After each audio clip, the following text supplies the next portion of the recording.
2015 শেষ হলেও কিছু ঘটনার রেশ সুদূর প্রসারী বলে মনে করছেন বিশ্লেষকরা, যার মধ্যে একটি হলো জঙ্গিবাদের ভিন্নভাবে আত্মপ্রকাশ ও বৈশ্বিক রাজনীতি। বিশিষ্ট শিক্ষাবিদ ডক্টর সিরাজুল ইসলাম চৌধুরীর মতে পরিস্থিতি খারাপের দিকে যাবে যদি জঙ্গিবাদের উস্কানিদাতাদের ধরা না হয়।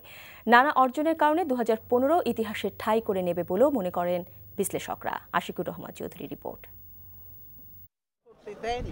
এই কর্মসূচি অব্যাহত থাকবে। টানা হরতাল, অবরোধ, কর্মসূচি, একের পর এক নাশকতায় মানুষের নির্মম পরিণতি আর মামলা গ্রেফতারের কারণে বিরোধী পক্ষের একেবারে কোণঠাসা অবস্থা। যারা এই আগুন দিয়ে পুড়িয়েছে প্রত্যেকের বিচার বাংলার মাটিতে হবে।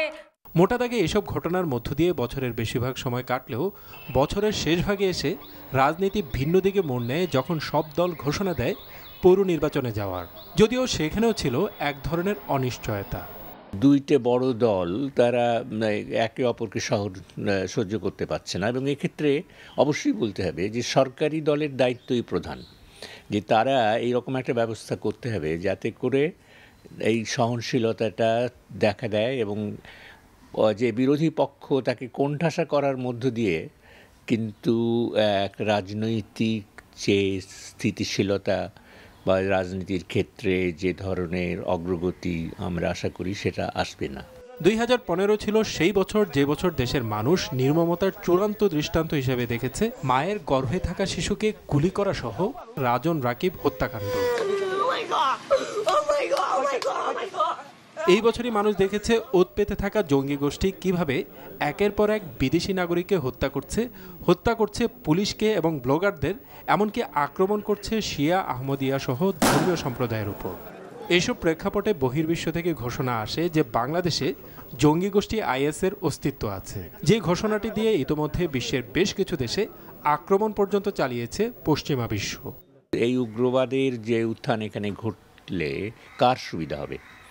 এইখানে সুবিধা হবে যারা এখানে প্রবেশ করতে চায়, এবং বিশেষ করে পশ্চিমের যে শক্তি তারা এই অজুহাতে বিশ্বের নানান জায়গায় করেছে, মধ্যপ্রাচ্যে ঢুকেছে, এখানেও ঢোকবার চেষ্টা করবে, এবং সেই অজুহাতটা তৈরি করার জন্য উস্কানিটা সেদিক থেকেও আসতে পারে বলে সন্দেহ করবার যথেষ্ট কারণ আছে।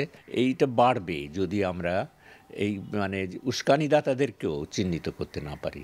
তার মতে এইসব জঙ্গি গোষ্ঠীকে নির্মূলে দেশে গণতান্ত্রিক পরিবেশ নিশ্চিত করতে হবে। মধ্যপ্রাচ্যে যে জঙ্গিবাদের উত্থানটা হলো তার কারণ হলো সেইখানে স্বৈরাচার ছিল, সেইখানে গণতান্ত্রিক মত প্রকাশের স্বাধীনতা ছিল না। ঐতিহাসিকভাবেও এই বছরটি যথেষ্ট গুরুত্বপূর্ণ বলে মনে করছেন বিশ্লেষকরা। এই বছরই যুদ্ধাপরাধের দায়ে 3টি ফাঁসির রায় কার্যকর করা হয়। এই বছরই বাংলাদেশ নিম্ন আয়ের দেশ থেকে নিম্ন মধ্য আয়ের দেশে উন্নীত হয়েছে। দীর্ঘদিনের ছিটমহল সমস্যার সমাধানও হয়েছে এই বছরে। আর জাতির জন্য স্বপ্নের একটি বছর হিসেবে 2015কে উপহার দিয়েছেন বাংলাদেশের ক্রিকেটাররা। নানা ঘটনা প্রবাহের মধ্য দিয়ে 2015 এমন একটি অবস্থানে শেষ হচ্ছে যেখান থেকে হয়তো খুব নিশ্চিতভাবে বলা সম্ভব নয় নতুন বছরের জন্য অনেক ভালো কিছু অপেক্ষা করছে। তারপরও পুরনো একটি বছর চলে যাওয়া মানেই নতুন বছরকে ঘিরে থাকে শুভকামনা। তাই তো বলতেই হয় বিদায় 2015, স্বাগত 2016। Ashikur Rahman Chowdhury, NTV news, Singair, Manikganj.